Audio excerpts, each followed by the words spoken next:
Ben bir Uygur Türk'ü olarak şunu söylemek istiyorum. Devletsiz yaşamak gibi, devletinden uzak kalmak gibi kötü bir durum yok. Her nereye gidersen git. Türkiye tabii ki bizim ikinci vatanımız. Biz burada yaşıyoruz. Onlar bizim yanımızda destek oluyorlar ama yine de orada doğup büyüdüğümüz için orayı özlüyoruz. Sevdiklerimizi özlüyoruz.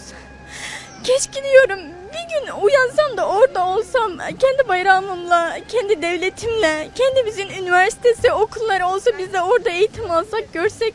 Hep bunu istedik. İnşallah bir gün olur diyoruz.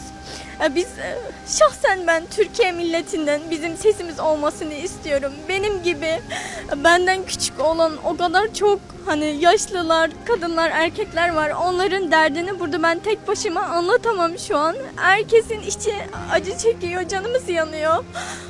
Çok kötü durumdayız. Bu kötü durumdayız demek istediğim şu ki bize yardım edin, gelin falan demiyoruz. Sadece bize ses olun. Biz sevdiklerimizi özledik, vatanımızı özledik. Şu an kötü oldum.